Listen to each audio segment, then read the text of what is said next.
안녕하세요. 주말 글로벌 경제 리포트입니다. 오늘은 경제 리포트 관련해서 이야기를 좀 드려보려고 하는데요. 최근 시장 불안정이 막대한 레버리지로 인해서 인플레이션을 대처하는 전 세계 중앙은행의 가장 큰 위험이 되고 있습니다. 지금까지 연준이 주식시장 SPX의 인덱스 변동성이 낮기 때문에 운이 좋았다라고 할 수 있었는데요. 약세장이 있더라도 시장 안정성은 연준에게 1970년대 후반 이후에 가장 공격적인 금리 인상에 필요한 공간을 제공을 했는지도 모르겠습니다. 자, 그러나 안정적인 시장이 금리 상승이나 변동성으로 인해 무언가가 무너지면 빠르게 불안정해질 수가 있는데요. 영란은행은 일이 잘못될 때 어떤 일이 일어나는지를 보여주는 현재의 예시입니다. 지난 수요일 영란은행이 영국 연금기금의 잠재적 위기를 해결하기 위해 채권을 이렇게 매입하기 시작을 했는데요. 연기금은 수익률이 하락을 할 때 증거금을 받고 수익률이 상승을 할 때 추가 담보를 제공을 합니다. 최근 연금 펀드가 시장 불안정을 야기할 수 있는 마진콜에 대한 타격을 입었습니다. 금융 시스템을 통해 축적된 레버리지로 인해서 시장 불안은 글로벌 시장을 통해 이렇게 바이러스처럼 퍼질 수가 있는데요. 여러분도 2008년 리먼 사태를 기억하시거나 한 번쯤 들어보셨을 건데요. 이렇게 14년 전의 악몽, 리먼 브라더스 파산입니다. 이렇게 심각했던 리먼 사태에서 유래한 경제 용어가 바로 리먼 모멘트인데요. 간단히 말하면 2008년 리먼 브라더스가 파산 보호 신청을 하면서 금융 위기가 시작이 되었습니다. 서브 모기지 부실의 충격을 감당하지 못한 리먼이 파산을 하면서 전 세계 금융 시장을 흔든 큰 충격의 사건이었는데요. 미국과 유럽뿐 아니라 아시아 등 신흥시장 증시가 폭락을 하는 원인이 되기도 합니다.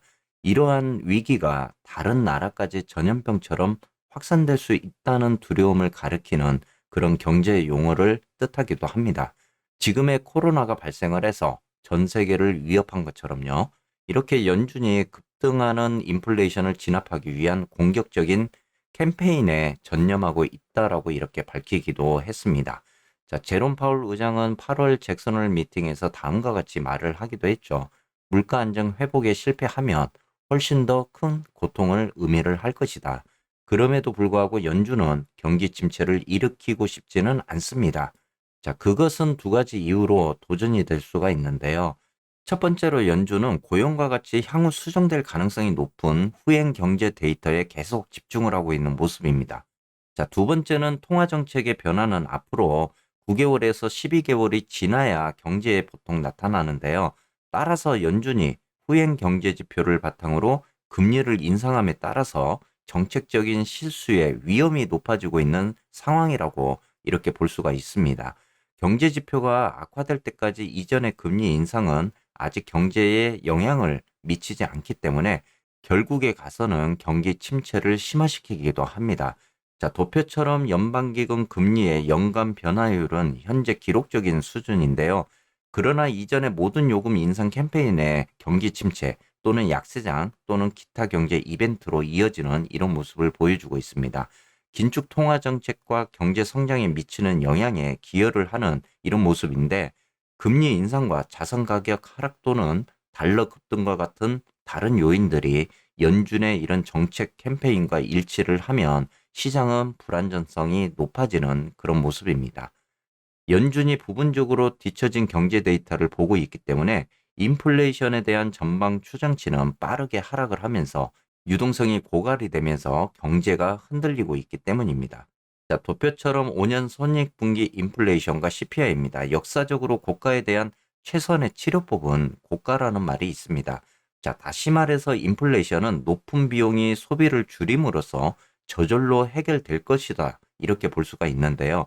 자, 그러나 금융 시스템은 굉장히 좀 복잡합니다. 이자율과 달러는 최근 몇 달 동안 극적으로 이렇게 상승을 하면서 국내외적으로 비용을 인상함으로 인해서 경제적인 하방 압력을 더욱 가중시킵니다. 당연하게도 달러의 급격한 연간 상승은 시장 불안정 및 경제적 여파와 동시에 발생을 한다라고 이렇게 볼 수가 있습니다. 게다가 금리 인상에 따른 달러 강세는 역사상 가장 급격한 금리 인상을 동반을 하고 있는데요. 이렇게 부채 상환 요건과 차입 비용이 급증함에 따라서 부채가 많은 경제에서 문제가 됩니다. 특히 부채 상환 요건과 차입 비용이 급증함에 따라서 부채가 많은 경제에서 문제가 되는데요. 금리만으로도 경제를 불안정하게 만들 수 있지만 달러 급등이라든지 인플레이션과 맞물리면 시장 불안정의 위험이 크게 증가를 하는 모습입니다. 연준에게 인플레이션은 반드시 물리쳐야 될 적입니다. 그러나 높은 인플레이션이 경제 성장에는 해롭지만 시장 불안성은 훨씬 더 높아지는 그런 상황입니다. 이것이 2008년도 연준이 은행 구제 금융을 서두른 이유이기도 합니다. 앞으로 연준이 우리가 말하는 연준 피벗 또는 정책에 대한 변화를 보여줄 것인지 또는 연준이 말하는 금리 인상을 계속적으로 할 것인지가 다시 한번 전 세계 금융의 전염병이 되는지 지켜봐야 될 것 같습니다.